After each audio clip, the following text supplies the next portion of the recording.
Bonjour à tous, on se retrouve pour une nouvelle vidéo avec Étienne Henry, notre expert en innovation et nouvelles technologies. Merci beaucoup Étienne d'être avec nous. Bonjour, bonjour à tous. Alors aujourd'hui, on va aborder un sujet qui fait énormément parler en ce moment. Il s'agit de l'intelligence artificielle et de la façon dont les entreprises et les gouvernements s'approprient l'innovation. Donc pour revenir vraiment aux bases du sujet, est-ce que tu peux nous dire un petit peu ce qui s'est passé récemment, quels ont été les développements dans le domaine et nous dire pourquoi l'IA suscite un tel engouement? Oui, il s'est passé un tremblement de terre dans l'IA il n'y a même pas 6 mois. C'était fin 2022 avec la sortie publique de ChatGPT. Pourquoi ça a changé les choses? Parce que jusqu'ici, on utilisait l'IA pour faire de l'aide à la classification. Alors, c'est quelque chose de très ennuyeux, de très technique, hein. C'est utile, par exemple, pour les voitures autonomes, pour les aides à la décision des grandes entreprises, mais le grand public s'en fichait. Et en fin d'année dernière, il y a ChatGPT qui est sorti. C'est une IA générative qui crée des textes et on s'est rendu compte qu'elle écrivait quasiment aussi bien que les êtres humains. Alors les spécialistes ont dit, bon, ChatGPT, il écrit comme un étudiant qui n'aurait pas fini ses études. C'est un petit peu méchant, mais c'est vrai. C'est vrai que quand on lit la prose de ChatGPT, on se dit que c'est quelqu'un qui ne maîtrise pas forcément bien son sujet. Mais ça reste quand même un progrès énorme, parce qu'un ordinateur qui écrit comme un étudiant, ça n'était jamais arrivé dans l'histoire. Et puis, l'IA générative, elle est allée un peu plus loin que ça. Aujourd'hui, on sait créer des images, créer même des vidéos qui sont plus vraies que nature. On appelle ça les deepfakes. Ça fait très peur aussi, ça fait beaucoup parler, parce que de la même manière que quand on a commencé à avoir Photoshop et on a pu faire des montages photos, aujourd'hui, on peut carrément demander à un ordinateur de faire naître n'importe quelle image. Et c'est comme ça qu'on a pu avoir des photos d'hommes politiques, on a pu avoir le pape en doudoune, des photos qui n'existent pas, hein, qui n'ont jamais été prises nulle part, mais qui ont été créées par un ordinateur. C'est pour ça que depuis quelques semaines et même plusieurs mois maintenant, hein, on parle de plus en plus de ces IA génératives et de ChatGPT, donc qui a fait parler de cette technique le premier. C'est quelque chose qui se développe de plus en plus et tous les GAFAM, Amazon, Google, Facebook, ils sont tous en train de s'impliquer dans l'IA générative pour dire qu'ils font partie de cette nouvelle révolution. Et donc justement, on a vu effectivement que ChatGPT a montré qu'il y avait un vrai marché dans lequel investir. On est en train de voir qu'il y a vraiment une vraie course à l'échalote chez les groupes impliqués dans l'IA, comme tu viens de le dire. Et la Chine a même interdit l'usage de ChatGPT au sein du pays pour développer son propre système d'IA. Est-ce que tu penses que ChatGPT va garder sa position de leader ou au contraire va se faire éclipser par d'autres acteurs? Ah bah, l'exemple de la Chine que tu prends est extrêmement pertinent parce qu'en fait, il nous montre ce qui va se passer sur l'IA générative. Je m'explique. Quand il y a même pas 6 mois, ChatGPT a commencé à être utilisé par le grand public, tout le monde disait que c'était vraiment une avancée technologique majeure. Ce que je vous disais il y a quelques instants, c'est que c'était du jamais vu. Mais est-ce que c'est vraiment une avancée technologique? On ne savait pas. Ensuite, on a vu tous les GAFAM s'engouffrer dans la brèche et sortir chacun leur petite IA maison. Alors, on a pu rigoler des erreurs de Google, on peut se demander ce qu'Amazon a dans les tiroirs. Bref, ça reste quand même la Californie, ça reste le monde occidental, et on se disait, bah, pourquoi pas, c'est peut-être une avance technologique, comme on le voit notamment sur les microprocesseurs. Mais là, depuis quelques jours, on voit que la Chine sort à son tour sa propre technologie d'IA. Et qu'est-ce qu'on a constaté? Alors, on a eu 2 annonces majeures, hein. On a Alibaba Group, vous savez, le très connu, l'équivalent du Google chinois, qui a fait des annonces sur l'IA, et on a Baidu qui a sorti un chatbot, donc comme ChatGPT, où les gens peuvent lui poser des questions, peuvent lui demander d'écrire des textes, et il produit du contenu comme si c'était un être humain. Évidemment, il le produit en chinois. Ce ne sont pas les technologies occidentales qui sont utilisées derrière, en tout cas pas dans la grande masse, ce sont vraiment des technologies chinoises. Et qu'est-ce qu'on constate? Eh bien, on constate que les IA chinoises, elles ont en gros 6 mois de retard par rapport à ChatGPT. Alors, ChatGPT, je ne vous ai pas fait tout l'historique parce que vous le retrouvez dans la presse généraliste, mais il a aussi changé au début 2023 avec ce qu'on appelle ChatGPT 4, qui est bien meilleur que le ChatGPT de fin 2022. Le grand public et la presse s'est félicité de voir cette avancée parce que c'est vrai que le ChatGPT 4, il est même capable de passer des examens diplômants, notamment des examens de droit, hein, et là, on voit qu'il est meilleur que les meilleurs étudiants. Donc, pour les plus anciens qui se souviennent de l'arrivée des... C'était pas des IA à l'époque, c'était des algorithmes, mais qui jouaient aux échecs, vous savez, quand elles ont commencé à égaler les meilleurs joueurs mondiaux. Et puis maintenant, les IA, elles battent à plat de couture les meilleurs êtres humains et il n'y aura plus de retour en arrière possible, hein. On sait que l'ordinateur est meilleur que l'être humain pour jouer aux échecs. Et ben, ce qu'on voit avec ChatGPT, c'est que l'IA commence à être meilleure que les meilleurs étudiants. Donc, évidemment, la suite logique, c'est de se dire que l'IA sera bientôt meilleure que les meilleurs professionnels pour certaines tâches. Et je reviens donc à la Chine. La Chine, elle a 6 mois de retard. Mais en fait, 6 mois, c'est vraiment pas grand-chose en termes de développement informatique.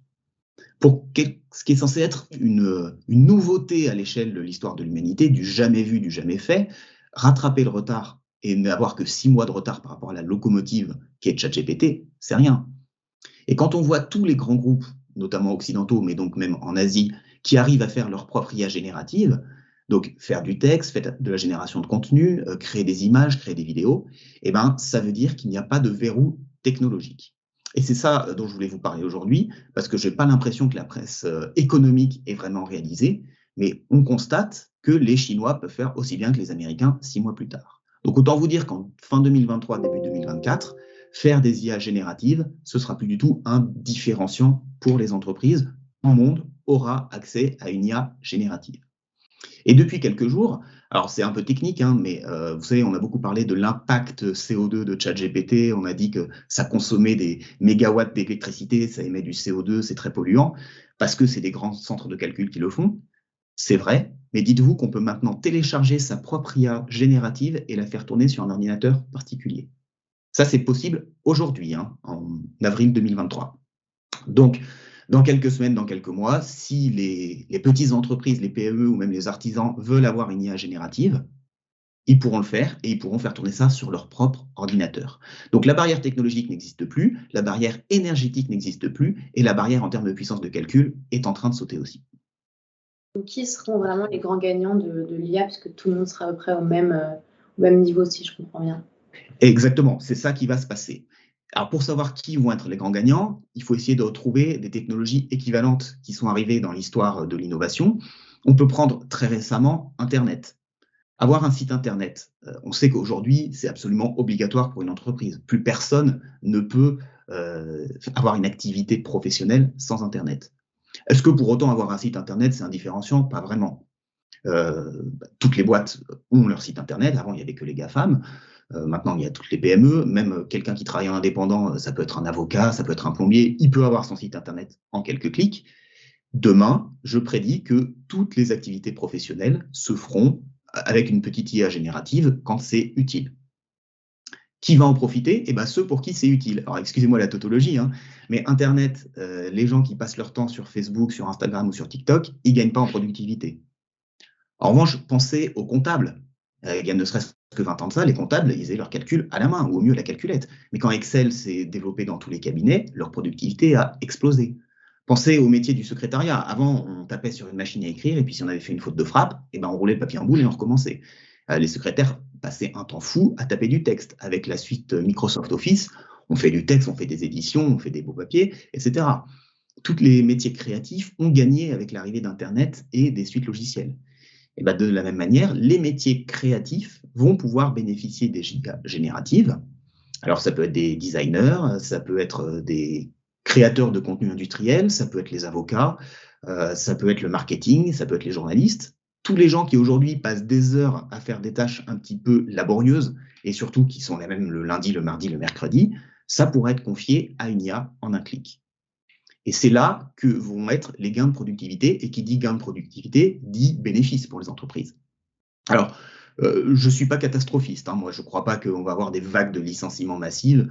Les gens qui travaillent dans ces métiers depuis 20 ans, ils savent faire leur métier, ils ont de la compétence et toutes ces tâches rébarbatives, ça les embête plus qu'autre chose.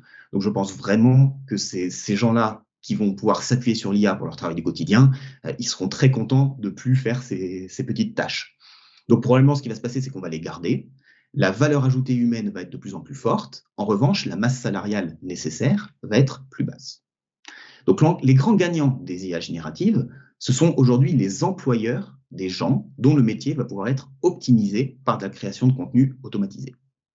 Donc, regardez bien, là où on paye des gens pendant des heures et des heures pour écrire du contenu, pour faire des images, pour faire de la retouche photographique, pour faire des vidéos, parce que ça, ce sont des gens en général très formés, très diplômés, souvent en Occident, où le salaire coûte très cher.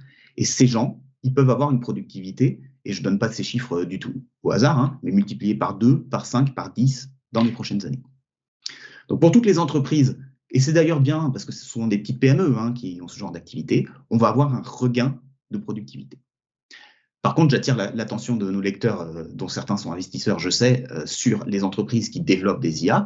Là, vous avez peut-être vu dans la presse généraliste et la presse économique, il y a des milliards qui sont versés dans l'IA parce que les gens disent que ça représente des centaines ou des milliers de milliards de marchés. Mais n'oubliez pas que ceux qui payent, ce n'est pas forcément ceux qui vont en profiter. Donc, si vous êtes actionnaire d'une entreprise qui essaie de courir un petit peu après le train en disant ben, « moi aussi, je vais développer ma propre IA générative », et là, on en voit beaucoup ces jours-ci, faites attention parce que tous les milliards qu'elle va déverser en développement informatique, elle ne les aura peut-être pas en vente, vu que des IA génératives, il y en aura partout. Et comme je vous disais, aujourd'hui, on les télécharge en quelques clics et ça ne coûte plus grand-chose. Donc, les gains seront du côté des utilisateurs. D'accord, donc en gros, il faut rester quand même assez prudent en tant qu'investisseur et pas se jeter sur n'importe quelle entreprise qui grandit l'IA en tant qu'innovation extraordinaire.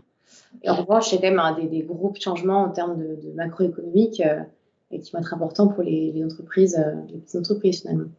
Et exactement. Alors là, tu dis deux choses. Sur le fait de ne pas se jeter sur toutes les innovations, bah oui, souvenez-vous, il y a 5 ans, la blockchain, finalement, il n'y a pas beaucoup d'entreprises qui gagnent de l'argent avec la blockchain. Souvenez-vous, il y a 10 ans, les drones. Souvenez-vous, il y a 15 ans, l'impression 3D. Enfin, des modes qui nous viennent de la Silicon Valley, on n'en manque pas. Et c'est vrai que tous les 5 ans, il y a une nouvelle bulle. Là, on l'a vu déjà boursièrement, des petites entreprises qui avaient juste IA dans leur nom et vous voyez leur cours complètement exploser alors qu'il ne se passe rien. Il y a beaucoup de boîtes comme ça aux États-Unis, c'est des coquilles vides en bourse et pourtant leur cours augmente, donc c'est signe qu'il y a un problème. Ça, on le voit sur l'IA, donc ne vous précipitez pas juste parce que vous voyez un communiqué de presse d'une entreprise qui a IA dans son nom. Après, voilà, comme je disais tout à l'heure, pour Internet, ça apporte une vraie valeur ajoutée et les utilisateurs de cette nouvelle technologie, oui, ils vont pouvoir faire des gains pharaoniques. En tout cas, c'est un sujet dont on n'a pas fini d'entendre parler, donc merci beaucoup Étienne pour toutes ces précisions. Je rappelle qu'Étienne Henry écrit dans la Bourse au quotidien chaque semaine, et pour le rejoindre, il vous suffit de cliquer sur le lien en description de la vidéo. Et pour découvrir les 5 valeurs pour doubler votre PEA choisies par nos experts des publications Agora, vous trouverez le lien en description de la vidéo également. Merci encore Étienne, et à bientôt pour une nouvelle vidéo. Merci Marie-Constance, merci à tous.